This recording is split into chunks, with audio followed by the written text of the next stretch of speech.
Once Cassis confirmed he'd memorized the layouts, she set fire to the sheets, evidence of their plans going up in smoke. Now Cassis stood alone in his room, his eyes transfixed on the flowers. He could tell those flowers were of the poisonous kind from the faint scent they extruded. However, he didn't know how harmful they were. It also seemed as though Roxana hadn't been aware of this. He was sure this was the doing of Lanta Grease, and it baffled him why the man sought out to hurt his daughter. He'd long since noticed that Roxana had carried a faint toxic aroma, and he wondered if it was tied back to her vomiting blood. Holding the bouquet in his hand, bright blue light emitted from his hand, and soon the flowers crumbled into dust as they fell to the ground. And in his study, Roxana told Lant that her toy was slowly being brought to yield. The ice in his glass clinked as he noted just how much she resembled him. He smiled a wicked smile as he stated how much she'd changed now that she'd grown. He recalled her dead brother, whom he'd found to be utterly useless, and at the mention of Akil, Roxana's eyes turned sharp. He was sure that the boy had made Roxana soft while he was alive, and she smiled her usual smile as she stated that he didn't matter since he'd died a dishonorable death. She curtsied to Lant as she said, "Akil means nothing to me, for I am a proud of Greece." And she praised Lant, for she held him in the highest regard. He observed her quietly, and she smirked, her red eyes a reflection of his. Shortly after taking another dosage of poison, Roxana dismissed Emily, and with a bow, the maid left. She sank down on her chair, utterly exhausted from her interactions with both Maria and Lant in the span of the same day. The red butterfly fluttered into sight, and she smiled in welcome. It rested atop her finger and soon relayed the information it had gathered. A blood moon hovered over a dark, silent forest, and cries of crows echoed around the slaughtered bodies. One lone figure stood amongst them all, his dark hair as dark as night itself. His red eyes startled her, and she bolted upright. Dion was Lanta Grease's favorite son, the most vicious of all the siblings and unmovable from his position of first place at the banquet. And he'd returned home, she knew. She walked quickly, frustrated at only receiving the information now. He'd been one step ahead, and he'd eliminated Cassis' entire search party at the western border. She made her way to Cassis' room as she decided to share this information with him, but upon opening the door and spotting Cassis, she found she couldn't. She looked at him with earnest eyes as she said, "Get well soon."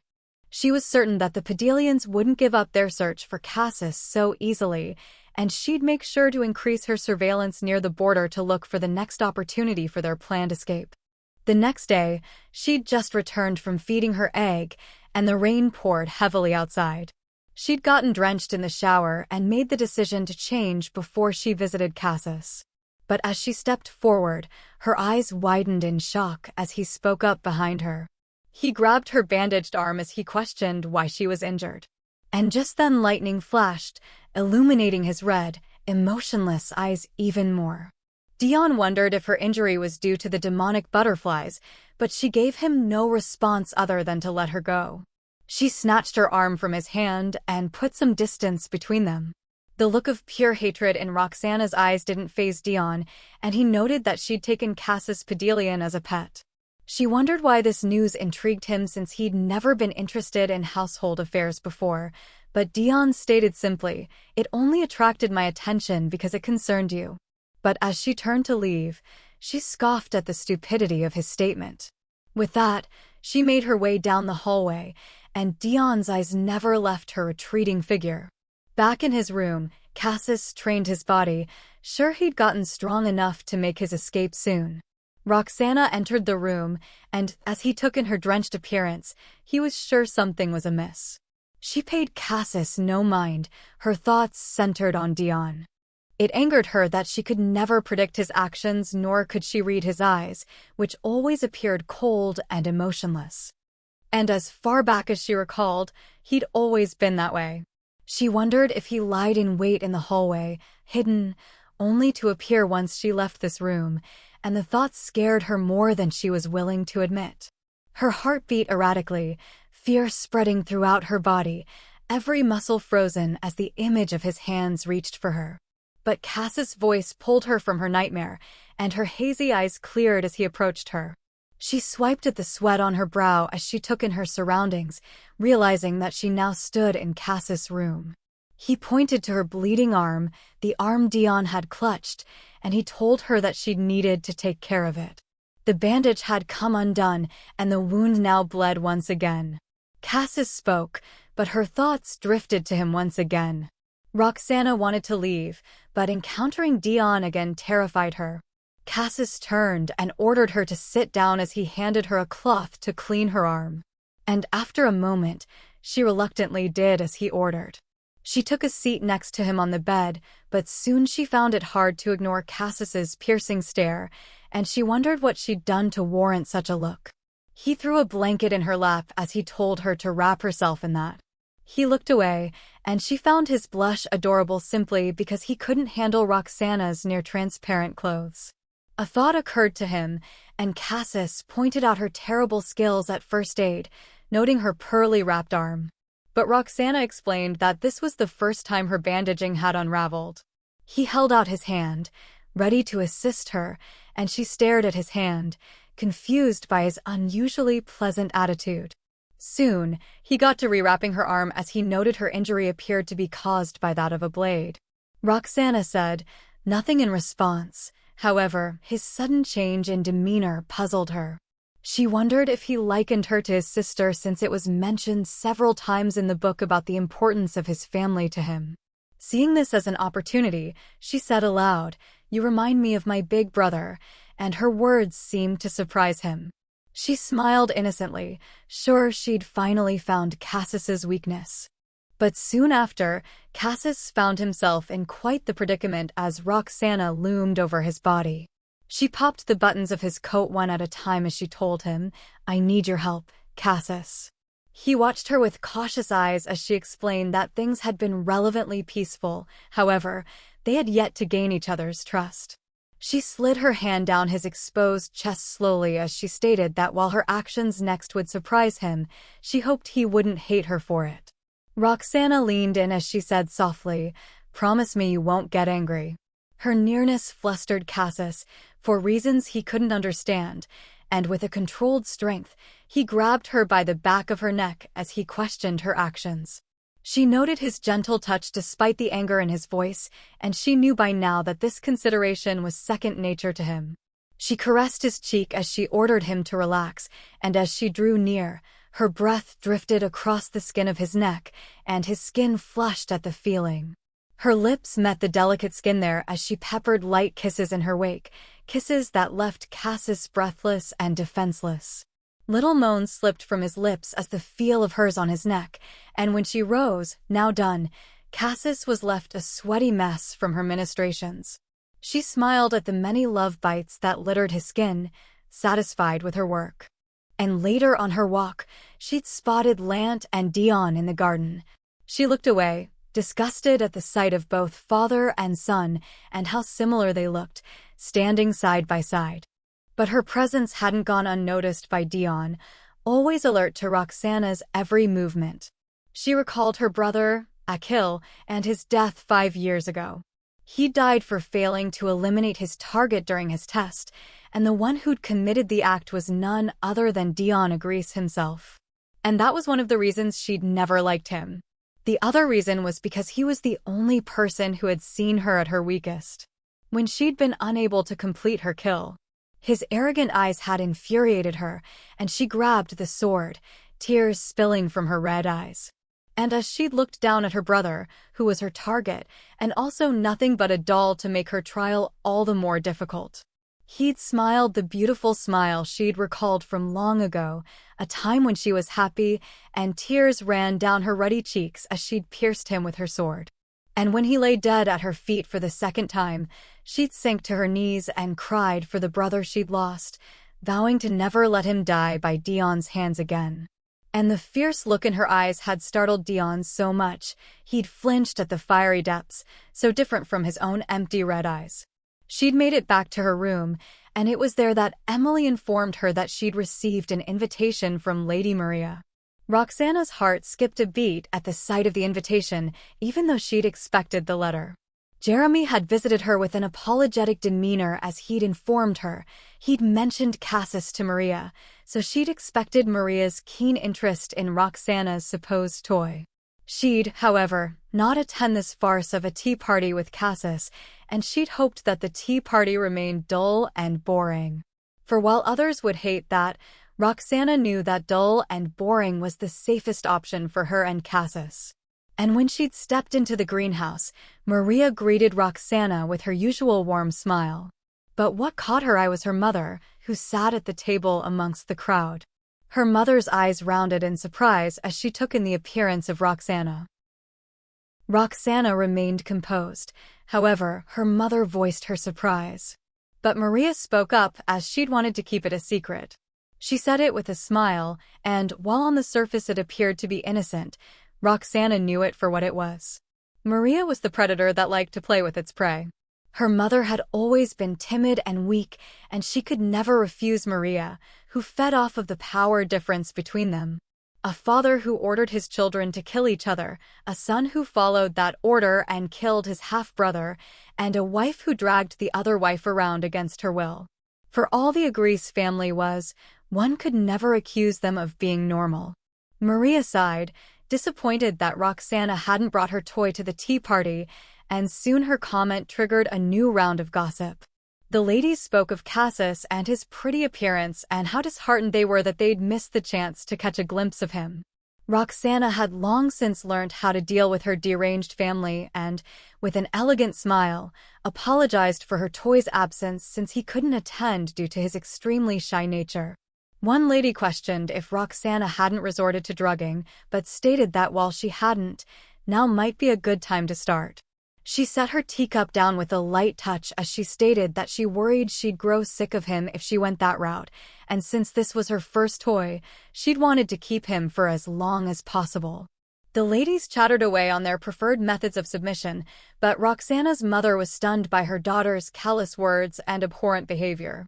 But Maria soon drew the crowd's attention with a clap of her hands as she announced the arrival of her newest doll, Luelle.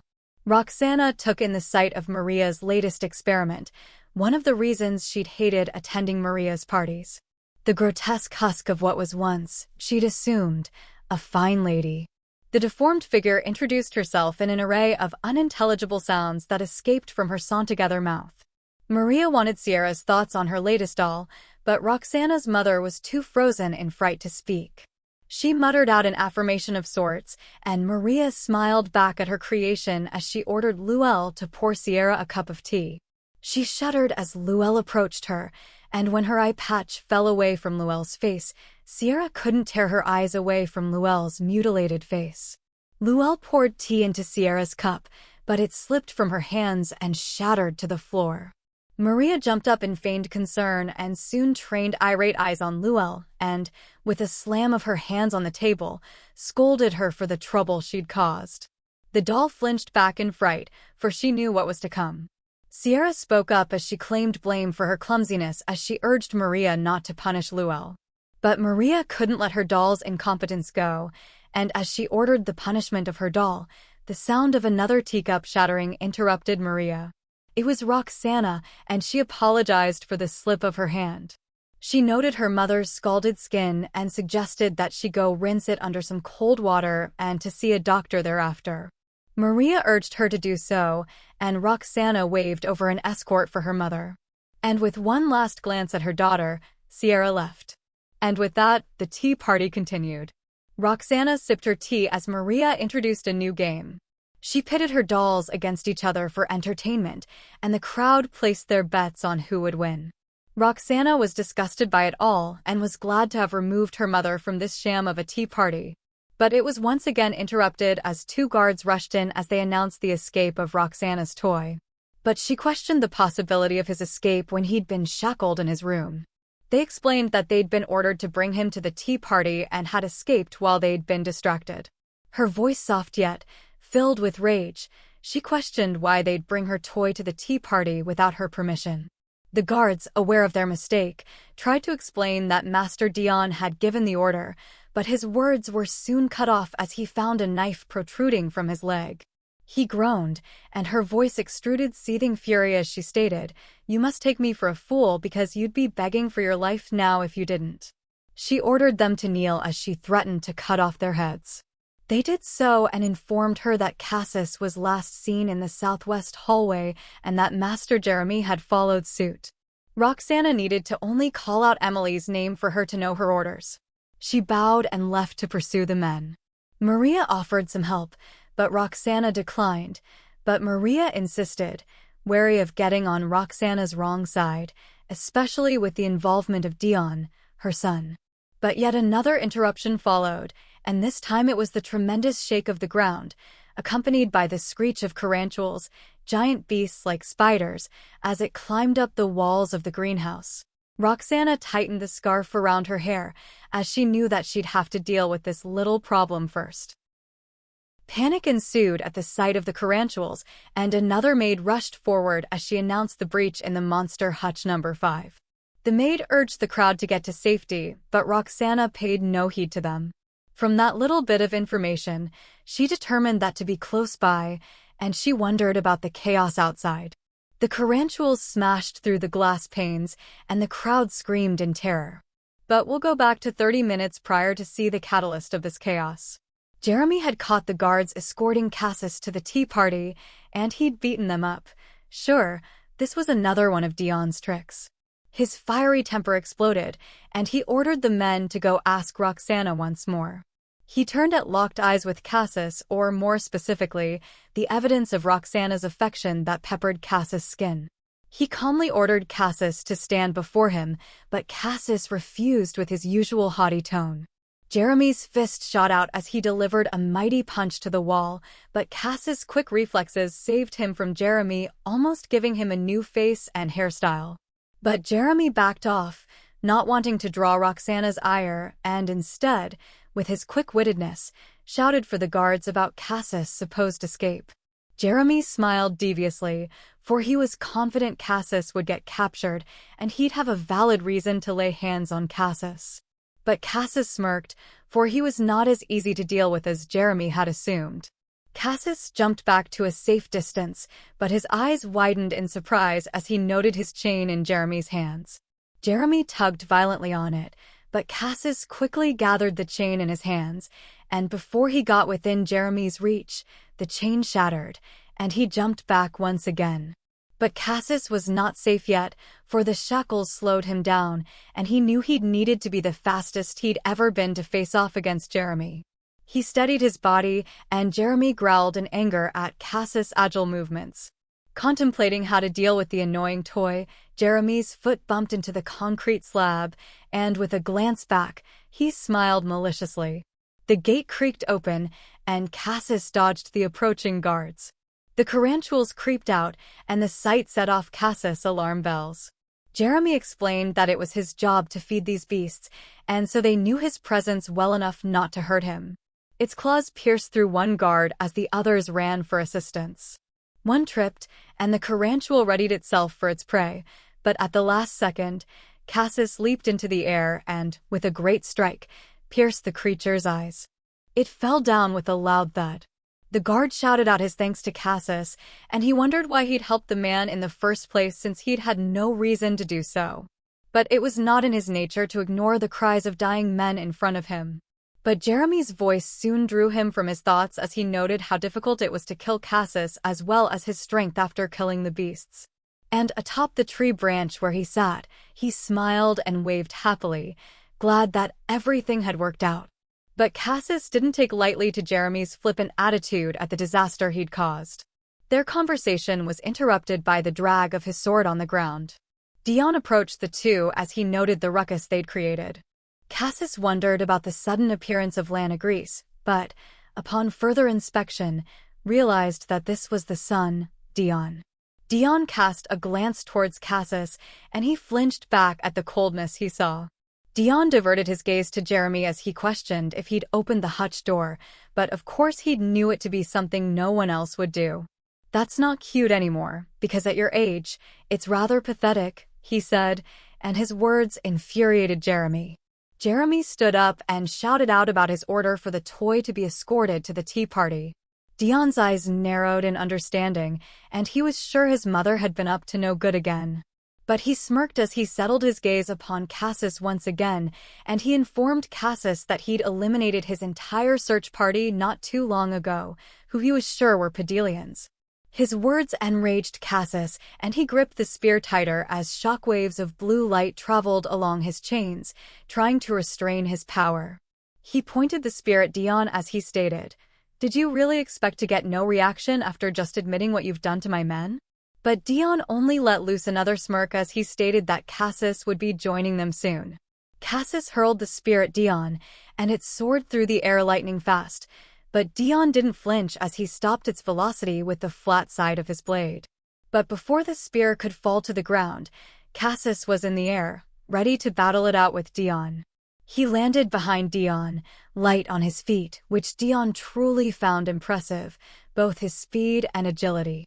But Cassis knew that Dion only toyed with him, and he questioned why Dion hadn't attempted to take his life, but the young Agrice only said that job belonged to another. Cassis' frustration was apparent, as he'd noted that he'd been led to this place by Dion. But a voice rang out, and it was Sierra as she called out for Roxana frantically. Cassis recognized her from their previous encounter, and he wondered why she looked for Roxana here, which was quite a distance away from the greenhouse where the tea party had been held. Sierra stopped in her tracks as she spotted the two, more surprised at the sight of Dion than anything else. A giant creature crawled out from a comb of bushes, ready to attack what lay in its path, which happened to be Dion. It lunged at him, but he stopped it with his sword and flung it at Sierra. Jeremy shouted out in anger at his actions, and Cassis, who'd thought to escape while Dion had been distracted, now ran forward and, with all his strength, propelled the spear through the air, and it impaled the creature. Sierra fell back in shock. Cassis fell to his knees as the shackles sent bolts of electricity up his arms in an attempted restraint, but soon he cried out as Dion kicked him from behind. With Dion's boot-cladded foot on his back and the spear on his shackles, Cassis had no way of escaping. Dion applied pressure, and the shackles let off an ever-stronger surge of current, and Cassis shouted out in pain. Sierra watched once again, but what played before her eyes was the death of her beloved son by Dion's hands. Jeremy rushed to her side, but all she did was cry out for Dion to stop, and she begged, "Don't kill a kill." But just then, the spear snapped in half as a voice echoed. "What do you think you're doing?" Roxana asked as she approached the group. Some time before Roxana appeared in front of the group, back at the greenhouse, Emily had stepped forward, ready to deal with the creatures for her lady, and Roxana had consented. She'd, however, ordered Emily not to use her power, as the use of her power required the sacrifice of her lifespan. Griselda Agrice, Roxana's half-older sister, stepped forward as she offered Emily the weapon and stated that she'd clear the area outside. Roxana offered to assist, but her sister urged her to hurry along as she was sure this was yet another terrible prank by Jeremy. And back to the present, Roxana now stood face to face with Dion once again. She wondered about the presence of her mother, and Jeremy explained that she'd come looking for Roxana, worried for her safety. And after a nod from Jeremy, she ordered him to take Sierra away. But a voice called out her mother's name, and Maria appeared, startled to find Sierra on the ground. She was sure a monster had attacked her, and Dion had killed it, and as she praised him for a job well done, Dion responded with a glare.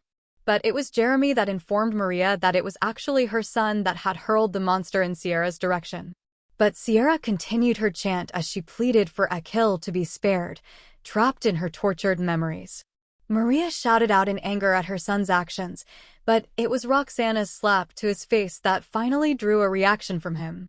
She declared that she'd not forgive him for his transgressions against her and her mother. But Dion let loose a soft laugh, excited that he'd finally gotten a reaction from Roxana. "Is this the thanks I get for capturing your runaway dog?" he asked, but Roxana stated that she'd never expected any assistance from him, and since he was her possession, she'd be the only one to punish him. "Step aside," she ordered. After a moment's pause, Dion reached forward and caressed Roxana's cheek. He wiped away the blood from the wound on her face as he stated he'd heed her order since he'd had such fun today.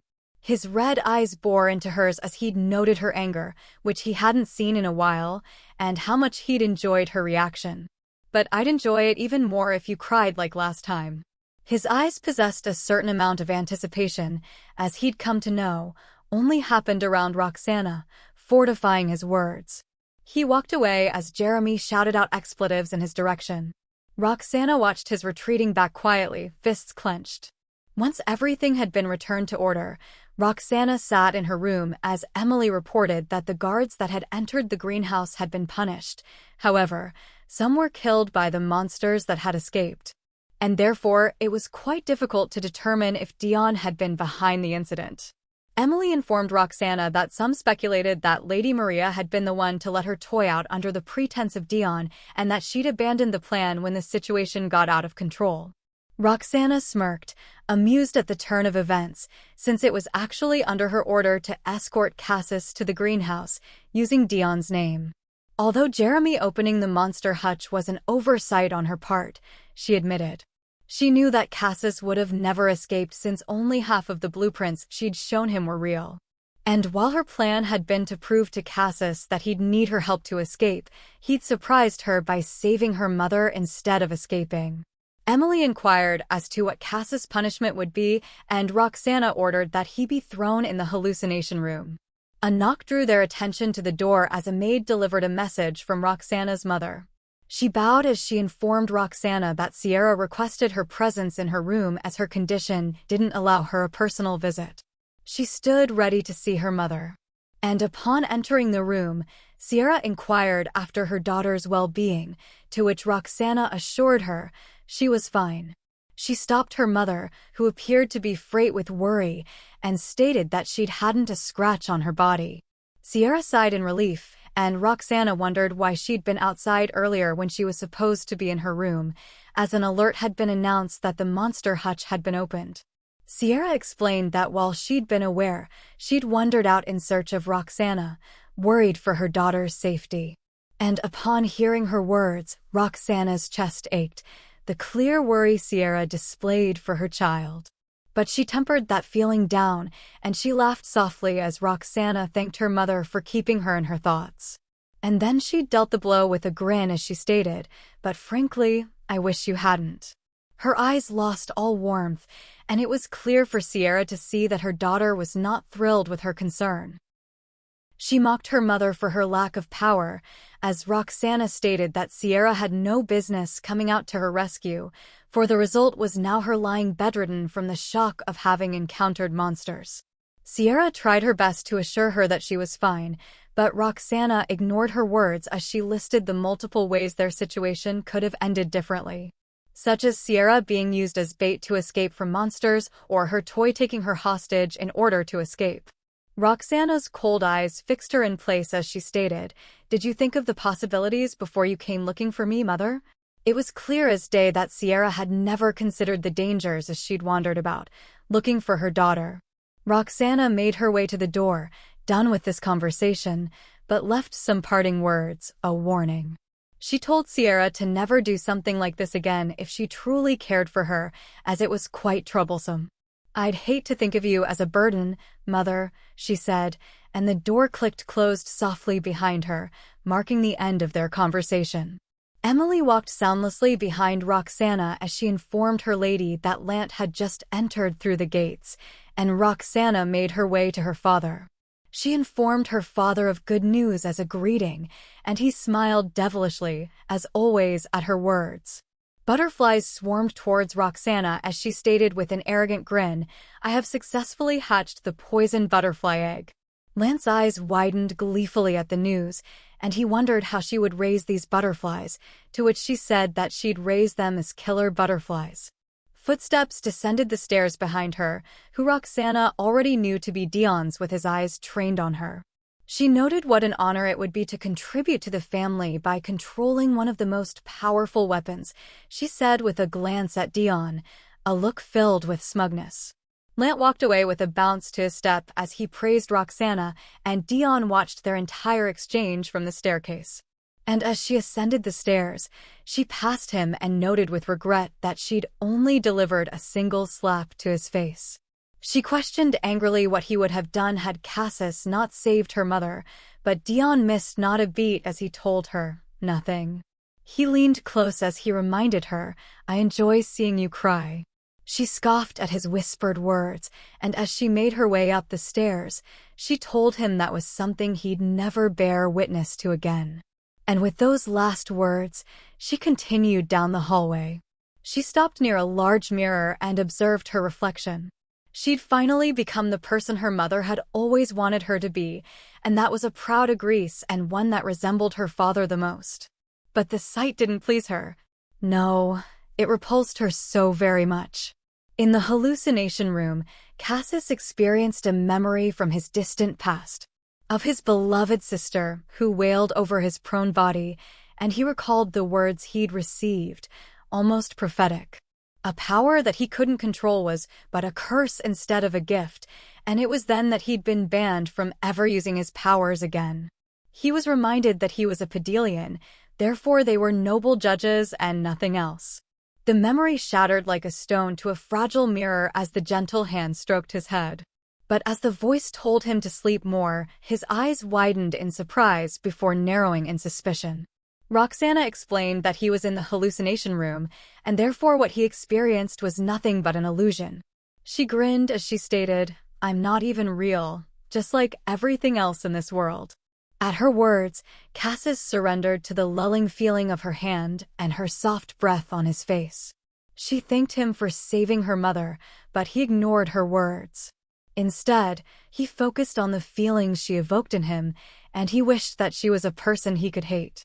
She only urged him to sleep, for once he awoke, he would be back in the real world. His eyes closed, and in this moment, it was as if nothing else mattered beside them. It was a moment he'd wished would last forever. And while Roxana tended to Cassis inside the hallucination room, Jeremy took most of the responsibility for the incident. He'd been sent to the punishment room upon Roxana's request, and it was there that she visited him. He'd almost ruined her carefully laid out plans, and so she hadn't bothered with leniency. She was reminded of a conversation they'd had where Jeremy pointed out that both their mothers thought of them as monsters. And while he'd assumed Roxana's mother would be different because she'd come running to Roxana's aid, that wasn't the case. The memory played in her mind as she recalled the way he'd held her hand tightly, and instead of entering the room, she walked away. Dion was sent to the Carantual's habitat early this morning as punishment for trying to take what belonged to Roxana. And while leading a hunting team was hardly a punishment for Dion, Roxana knew that it was all a ploy to send him on another errand instead, and it was set up quite neatly by Lana Grease. She'd encountered him on his departure, and while she should be happy that she wouldn't have to deal with him, that all-knowing gaze irked her some. Soon Cassis had been released from the hallucination room, and back in his room, he inquired about the flower basket Roxana had brought with her. She explained that she'd found it outside her room, and the sender was one of her mother's men. However, that was a little lie Roxana had told because the actual sender was Maria, and she sighed in disbelief at the little note she read. Maria had invited her and Cassis to yet another tea party 3 days after the disaster of the last. She glanced at the basket full of poisonous flowers. Sure, she could use that to her advantage, but her eyes snagged on a questionable bottle nestled in the flowers. She sniffed at the contents but drew back abruptly, disgusted by her findings. It was an aphrodisiac, Roxana concluded, and it seemed that Maria decided to lend a helping hand after many people had taken notice of her ministrations on Cassis' neck during the incident. Cassis wondered about Roxana's mother's well-being, and his concern surprised her. She stated that while she was doing well, she was a little shaken up. And as she observed Cassis, she noted his calm demeanor, which was a stark contrast to his initial behavior, and she wondered if the last incident instilled a bit more trust in him. He guessed that the man who had activated the shackles was Dion Grease, and Cassis informed her of Dion's heinous act as he'd flung the monster at her mother. But she responded mildly that she'd already known.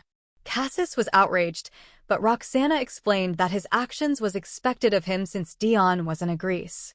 But she soon moved on to more pressing matters, such as the escape route. She stated that the secret passage would soon be open, and the problem she'd mentioned was that the door remained shut for a certain amount of time. And not long ago, she'd seen someone roaming around that area, who she was now sure was someone sent by the Pedelians. Cass's eyes widened in surprise, and she described the man to be a brunette with green eyes somewhere in his mid-30s. He'd also had an eye patch. She'd found him near the southeastern border and suggested that they give them something that indicated Cassis was alive. He held one hand out for one of the flowers in her basket, and soon he bit his thumb, writing a message on one leaf in his own blood.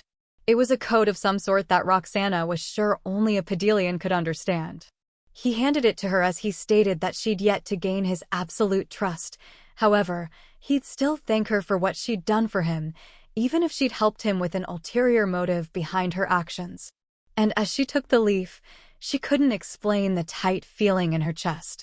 A feeling so foreign to her that she'd not been able to identify it. She turned away, lest Cassis see it too, and she reminded him that it was still too early for thanks since he was still a prisoner. He smiled at her words, but grew serious as he'd asked a question that had been with him since they'd entered the room. He held up the red flower as he questioned, "Do you know what kind of flower this is?"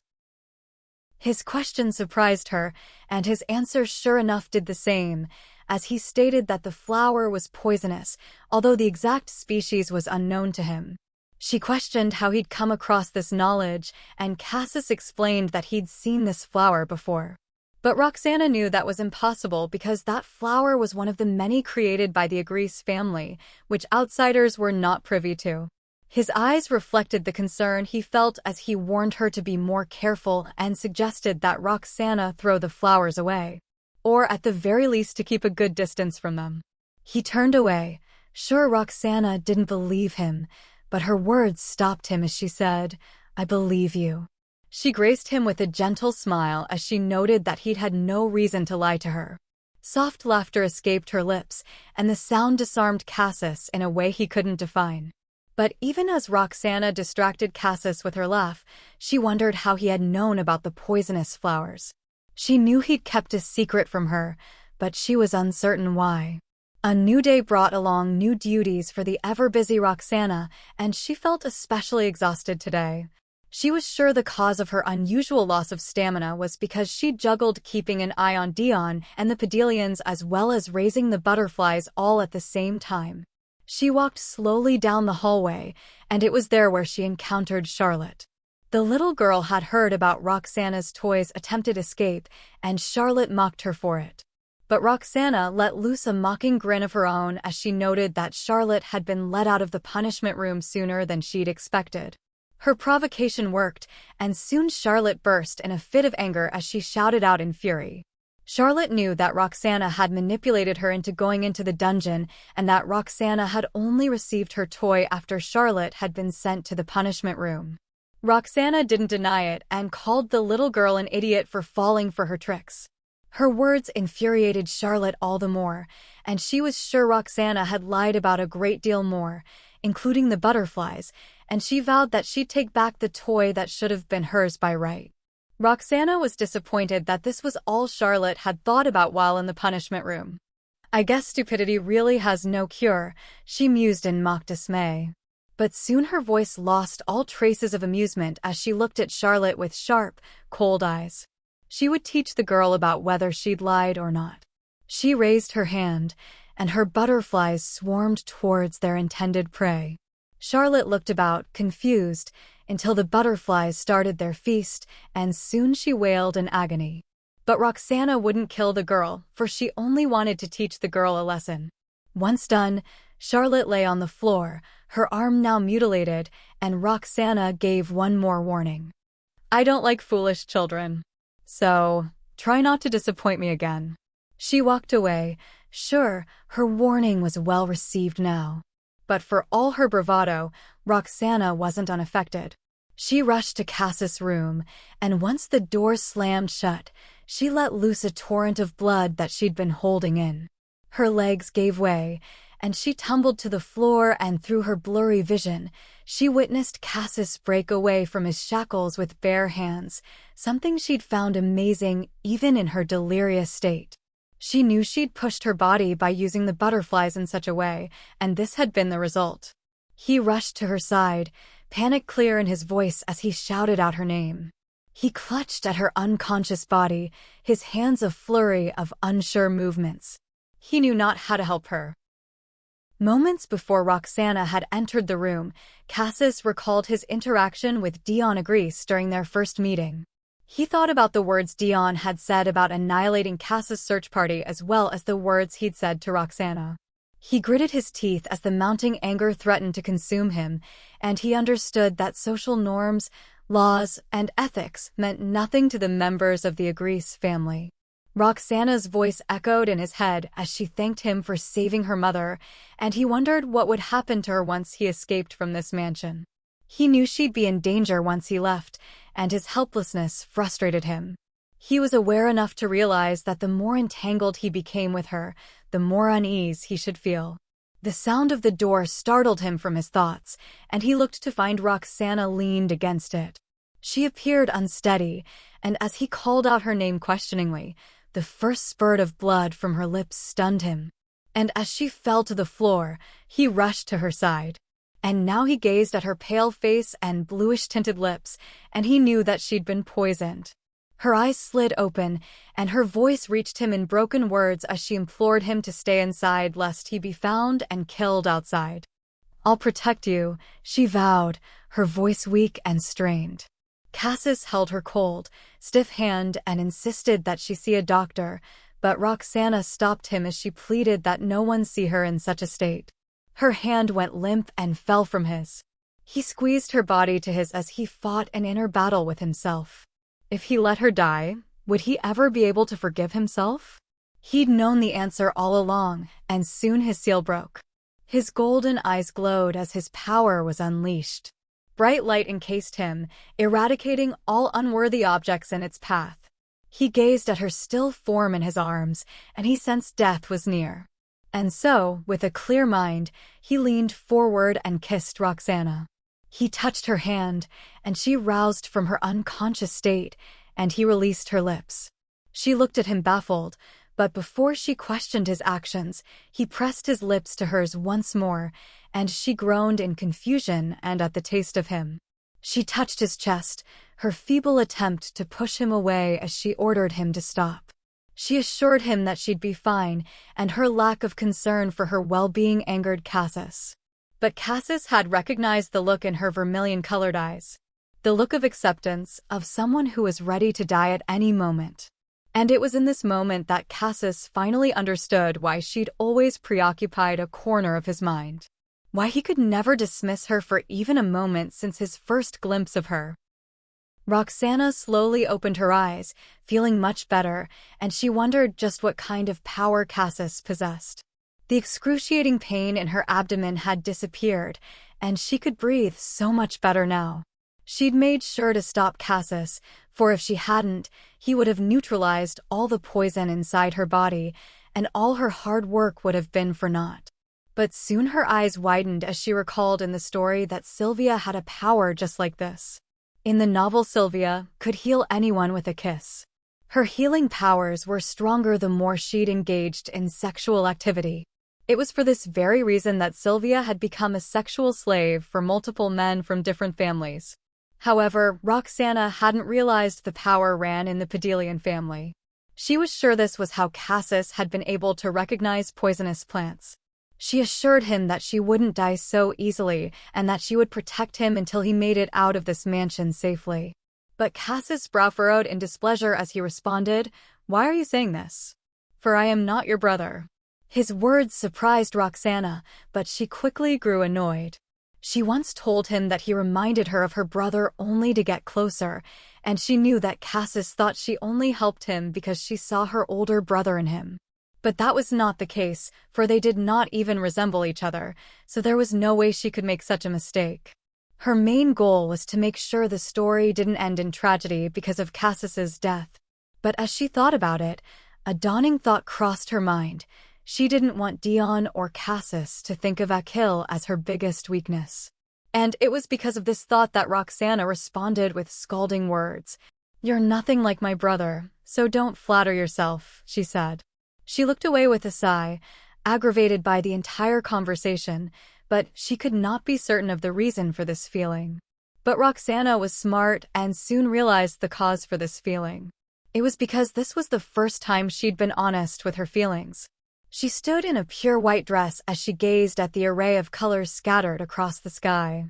She stood silent, but looked back at the approaching figure. It was Akil, and he smiled a beautiful smile. They stared at each other, and not a word passed their lips. She found him as her red eyes stared him down as she tried her best to conceal her emotions. But soon one tear trickled down her cheek, and like a dam that broke, more fell from her glassy eyes. She cried for the brother she lost and the vulnerability she'd displayed freely after so many moons of locking down her true emotions. He set the pink wraith atop her head, and it was in this moment that Roxana felt true peace. She felt warmth, something that she hadn't felt in a long time, and with eyes close, he told her gently, "You should rest until you're feeling better." His warm hand brushed away tears that trickled down her cheek. And somewhere deep beneath the lull of her sleep-laden mind, she realized that this warmth belonged to Cassis. And ever since that day, when she visited him, he would greet her with a pleasant smile. And while this was what she'd wanted, seeing him now made her uncomfortable. She handed him a note, written in code. She noted his good mood and was sure he'd received good news. But soon he pointed at the butterflies that fluttered about Roxana, and he questioned if they were poison butterflies. Her eyes widened in surprise, for she'd never summoned the butterflies. She was sure it would be fine as these butterflies weren't of the killing kind. She wondered if, now that they'd had a taste of Cassis' blood, they'd returned for more. And as fast as a whip, Cassis came to the same conclusion as the butterflies gravitated towards him. She tried to convince him otherwise, as she stated that these butterflies only drank her blood. He gazed at Roxana in silence, and his stare unnerved her. And after a moment, he asked the question that he'd pondered moments before. "Roxana, what will happen to you after I escape?" She looked at Cassis curiously, and she noted the concern in his eyes. But Roxana was no fool, and it had taken her a while to create an escape plan that ensured her survival as well. She sighed. Sure, his head was filled with useless thoughts about her sacrifice as a result of aiding his escape. She felt the need to remind him of his misplaced concern, and she stated frankly, "I'm not your sister either." She looked away from his golden eyes, once again uncomfortable with the look he hadn't bothered to hide. He questioned if he wasn't allowed to worry about her, and she flinched at the question as she realized that she should have avoided more than just his eyes. Still unable to meet his eyes, she explained that she'd had a plan of her own. Roxana understood now that while she may have started this to win his trust, she'd inadvertently given hers instead.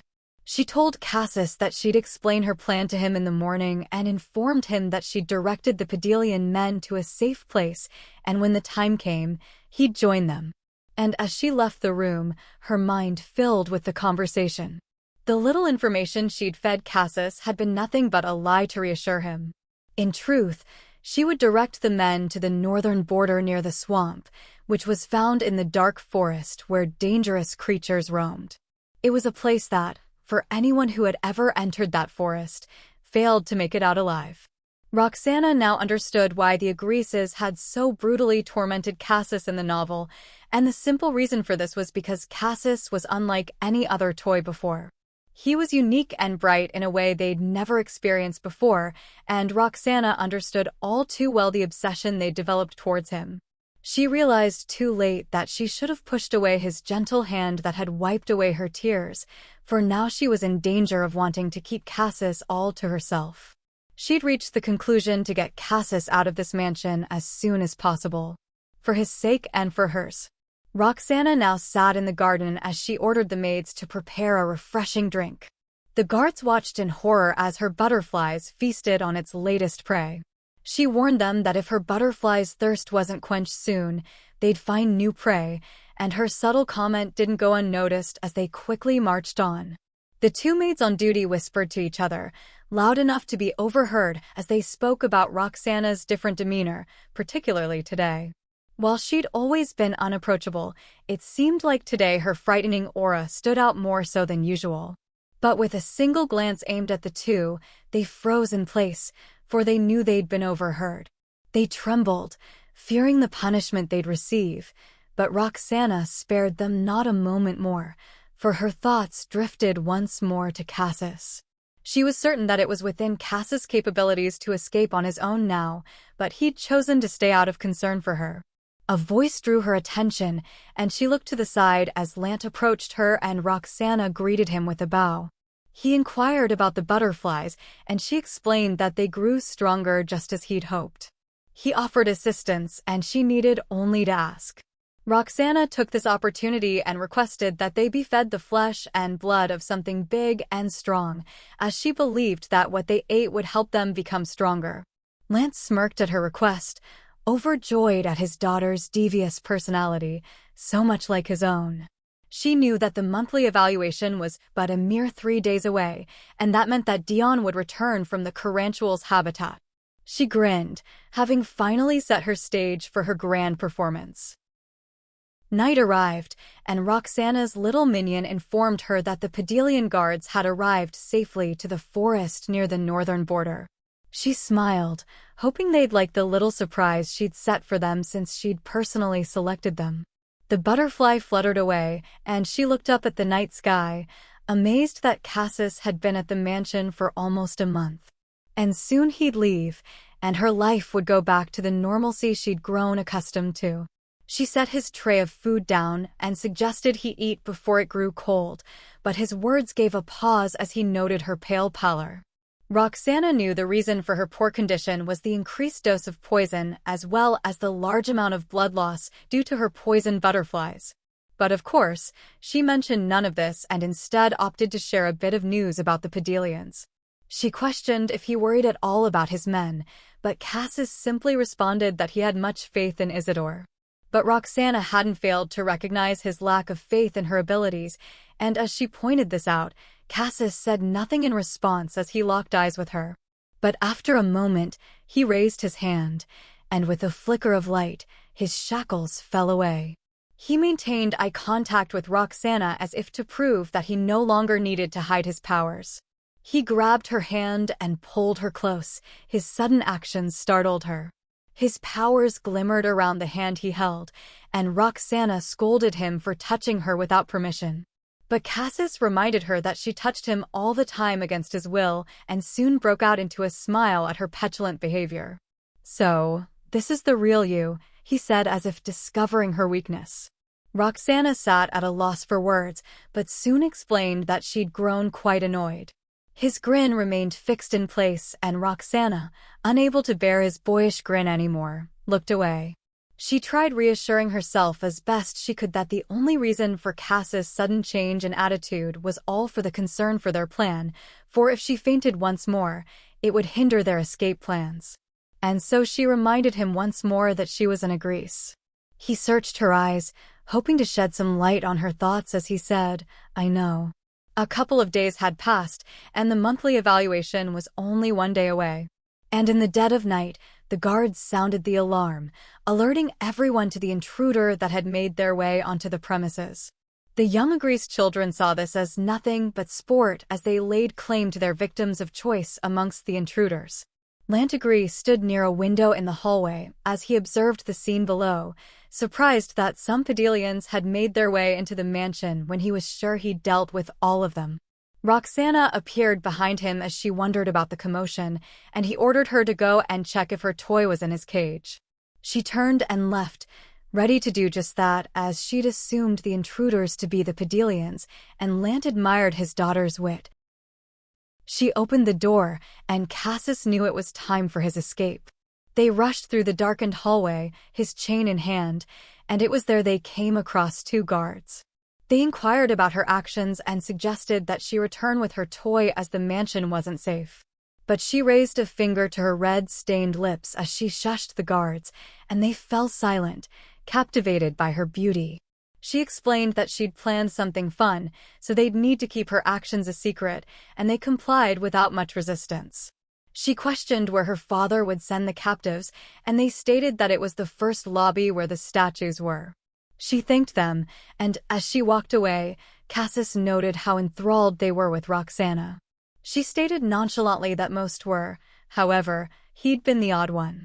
Around the corner lay Cassis' exit to freedom, but Roxana warned him to keep his guard up at all times until he was completely out of the mansion.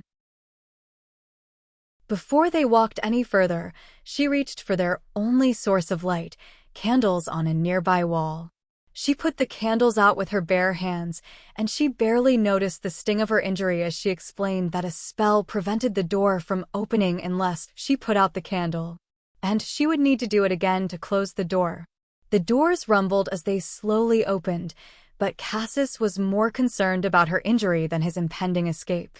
His shackles fell away as he reached for her, his body readying itself to use his powers, but she stopped him and told him not to bother healing her. Cassis scowled at her stubbornness but conceded.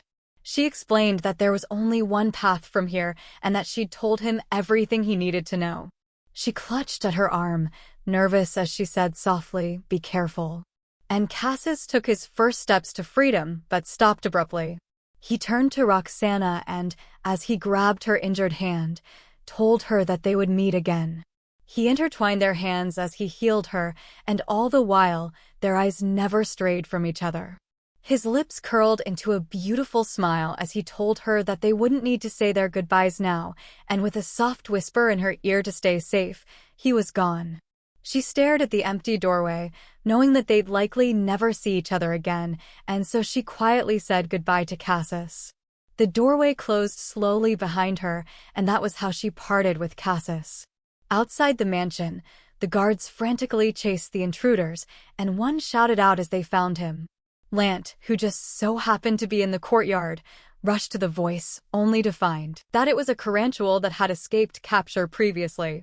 This information didn't please Lant, and he ordered that it be taken to the magic circle.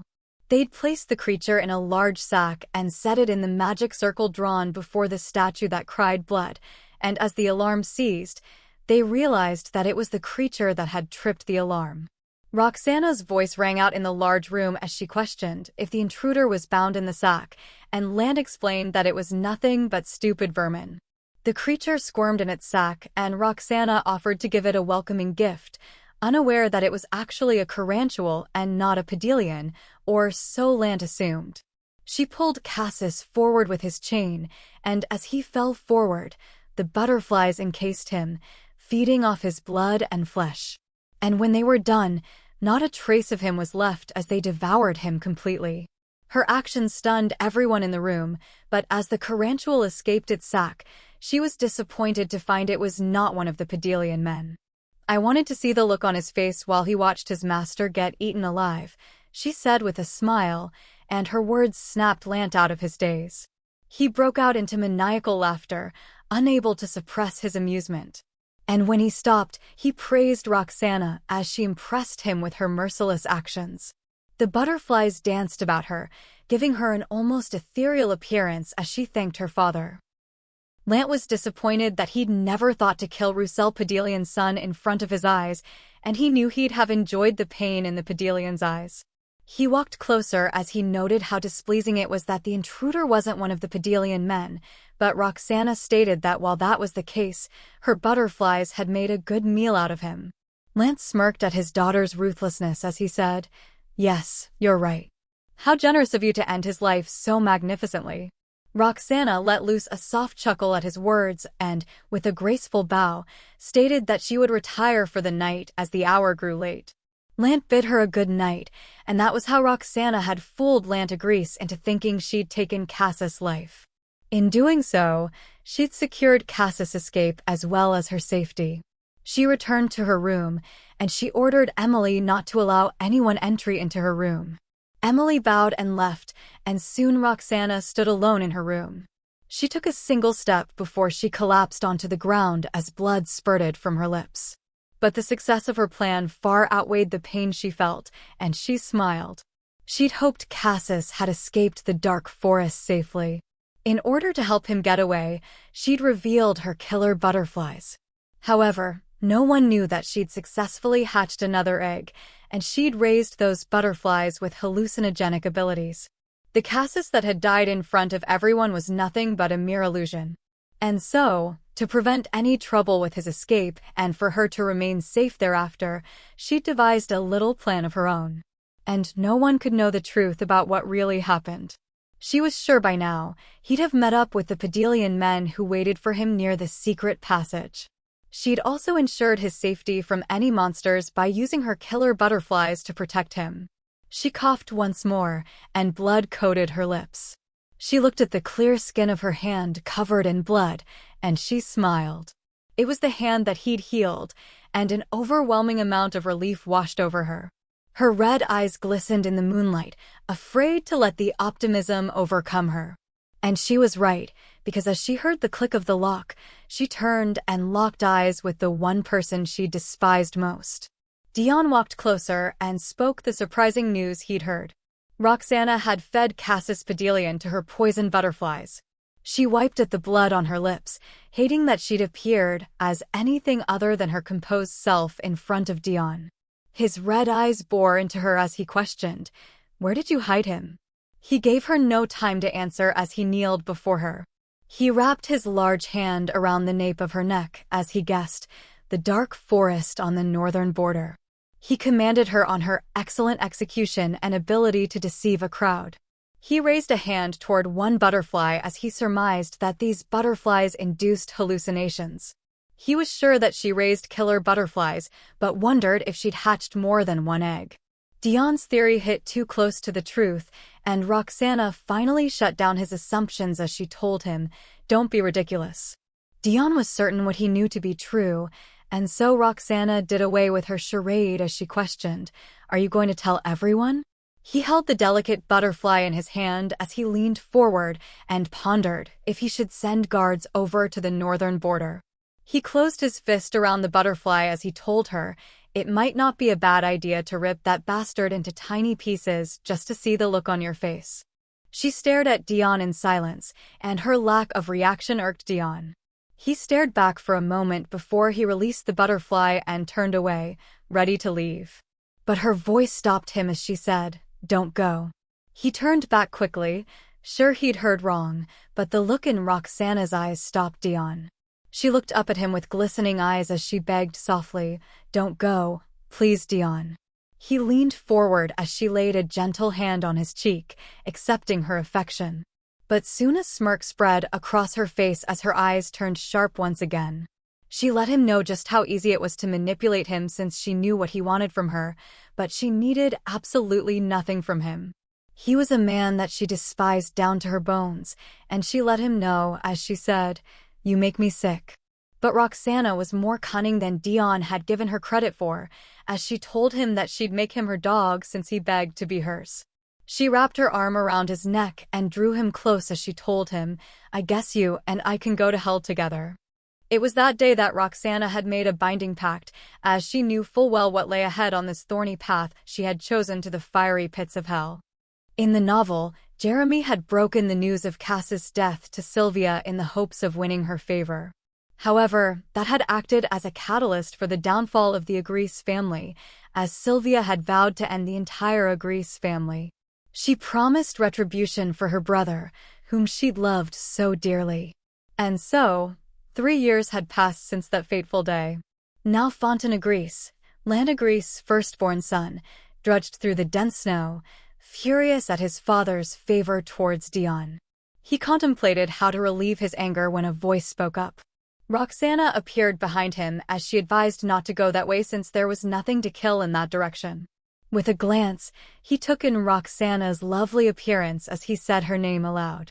He scolded her lightly for feeding everything to her butterflies, but Roxana looked at her butterflies fondly as she explained what picky eaters they were. She trained her vermilion-colored eyes on him as she noted his anger, and he flinched as she'd assumed correctly. She approached him as she guessed that Lant must have given Fontaine a stern lecture. At her words, his voice echoed loudly as he shouted for her to be quiet. But Roxana only continued as she'd overheard that Dion had taken credit for his hard work, and she stated that she'd had a similar experience last year too. She was sure her father had grown senile since she'd tried to get him to see reason with his clear favoritism of Dion, but he'd grown quite upset with her. Her words seemed to calm Fontaine as he listened to her. She praised him as she explained she'd wanted someone dependable like him to succeed Lant and not someone like Dion, who was always bloodthirsty and killing on a reckless whim. She smiled at him, and Fontaine smirked at her, her words boosting his ego. But soon he grew frustrated as he went on a rant about Lant passing all important jobs to Dion. And he was sure Roxana felt the same since she'd come of age a year ago, yet she'd yet to be given a single job that would build her reputation. Sadness spilled from her eyes as she stated that Lant must see her as nothing more than a trophy. His lips stretched into an arrogant grin as he pondered her words. She was the master of feared poisonous butterflies, but to their father, she was only a pretty face. He was sure that the rumor about her brutally killing the Blue Heir 3 years ago was a lie. Roxana expressed how disheartened she was to attend the Big Five assembly without him. She smiled at him, and Fontaine was instantly bewitched by her beautiful appearance. He licked his lips as he thought about it. While she may be his half-sister, incest had only become taboo a few generations back. He was certain that once he became the next head of the family, he could make her his. With that thought in mind, he vowed not to let Dion replace Lant. Roxana bestowed another beautiful smile on him as she said softly, "I trust you. You're the only person I can rely on, Fontaine."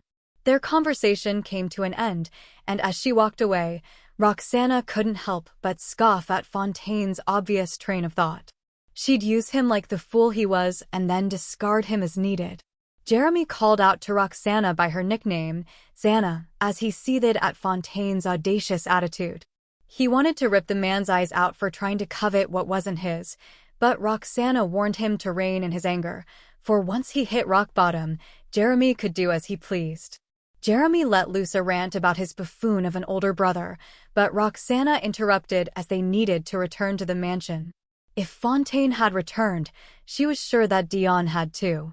Once they'd arrived, she left Jeremy as she'd needed to meet her father, but not before Jeremy insisted that she meet him first thing tomorrow morning. Jeremy had grown more attached to Roxana ever since an incident 3 years ago. On the day of their monthly evaluation, Jeremy had undergone his initiation, and it was there he'd killed Roxana's illusionary self with a stab of his sword.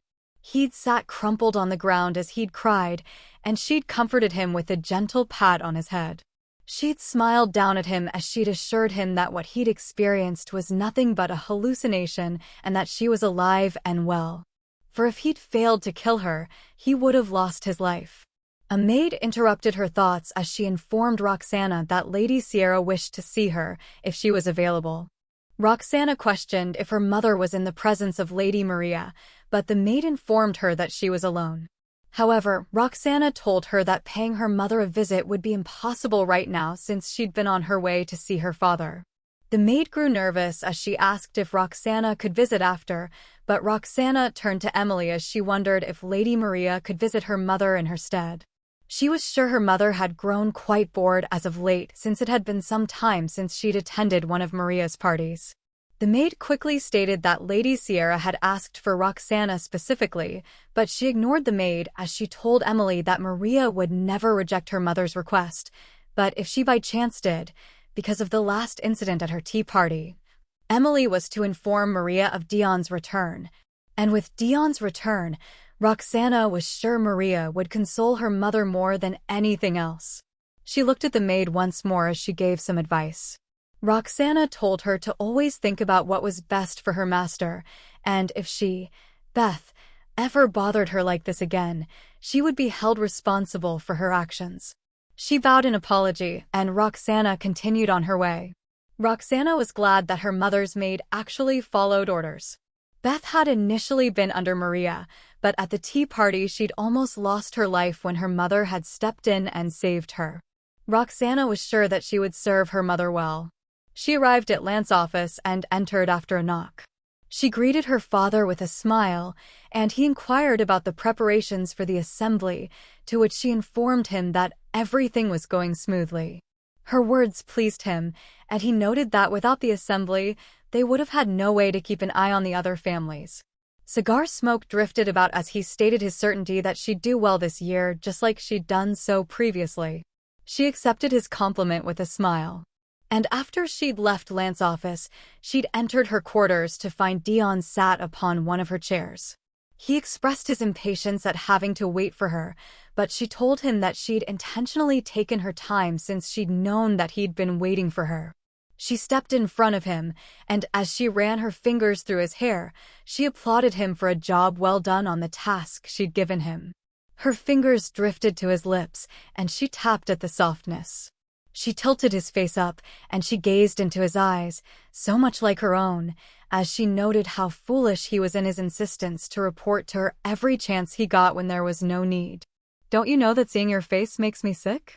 she asked.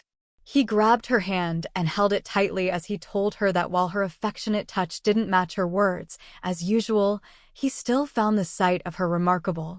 He wanted her to welcome him back, but Roxana said that he'd be in for a sure disappointment since she didn't give warm welcomes to people she despised with a passion, and Dion was number one on her list.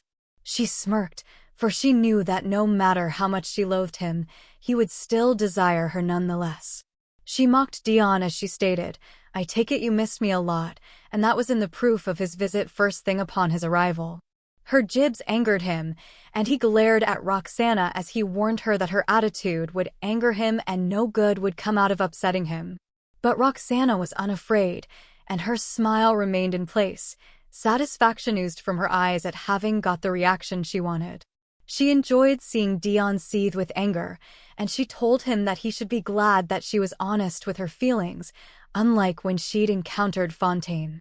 But unlike Fontaine, Dion wanted more than her body, and instead he wanted something deeper, her affection. Roxana was aware of this, and for this reason, he'd suffered greatly at her hands. Dion squeezed her thin wrist, a sign that her words riled him up, and she noted how difficult it would be to get what he wanted from her. And so she leaned closer as she advised, "Dion, you'd better start entertaining me somehow, and maybe one day I just might give you a piece of my heart." Roxana sat in the carriage with an excited Jeremy and her psycho father, Lantagris, as they made their way to Yggdrasil. It was a demilitarized zone at the center of the continent and a place for the annual gathering of the 5 big families.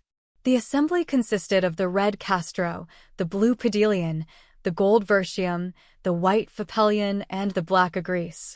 She noted Jeremy's exuberant demeanor, and she knew this was because it was his first time attending the assembly. Dion was supposed to attend as well, but he'd had other matters to attend to, so he'd be arriving later. The carriage crossed a magic circle, and they'd felt the disconnect with their abilities. At Jeremy's questioning look, she explained the reason for the magic circles all over the area was because they'd crossed into neutral territory.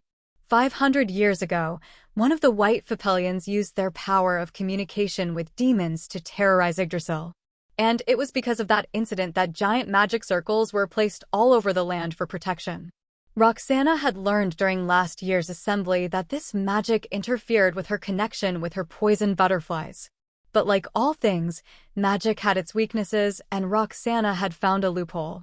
The carriage came to a stop, and Lant reminded Roxana of her task.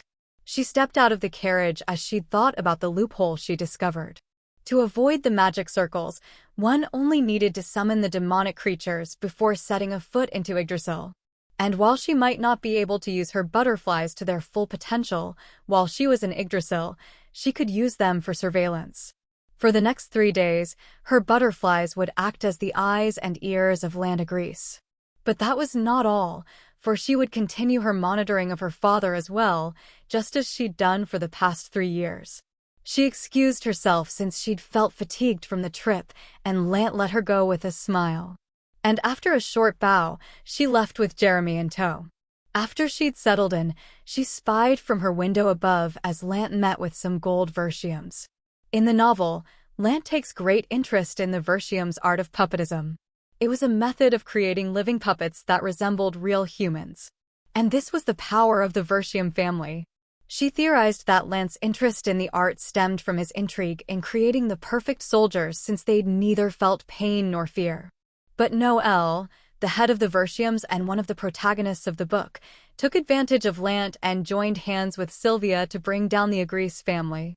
However, Noel was an apathetic soul and rarely left his kingdom, and unlike Lant, he had no interest in creating an army out of his puppets. She was sure he'd skip this year's assembly too, and so her plan would go uninterrupted. She turned away from the window, and Jeremy questioned if she'd truly stay cooped up in this room instead of going to the banquet hall. Roxana encouraged him to go since she'd only attend on the last day. But Jeremy sulked, sure the banquet would be no fun without her, and he'd come to this conclusion after meeting some people earlier. However, none seemed worth his time. Jeremy's voice held a note of despondency as he'd wanted to meet the head of the Vertium since he'd appeared to be around their age, but was certain he wouldn't attend this year too. Roxana recalled the novel describing his appearance of red hair and green eyes, but none had stood out as such since she'd arrived. Murmurs drifted through the crevices of the doorway as they spoke of the elusive Agris daughter, and Roxana, who had no interest in dealing with doves of strangers, suggested they have their dinner in their rooms. Jeremy dashed out of the room, eager to teach those gossip-mongers a lesson. Roxana sipped on her tea as the faint sounds of their screams reached her ears. And when Jeremy returned, quite chipper, whistling a soft tune, he stopped abruptly as he'd forgotten his actual task, to inform the maids about their dinner. He apologized, bashful, for his blunder, but she assured him she could call one from her room. She watched him take his seat once more, noting that while he may have grown in physique, he hadn't matured at all. But as she pulled on the rope to summon a maid, she was glad he'd taken care of the many people outside hoping to meet her.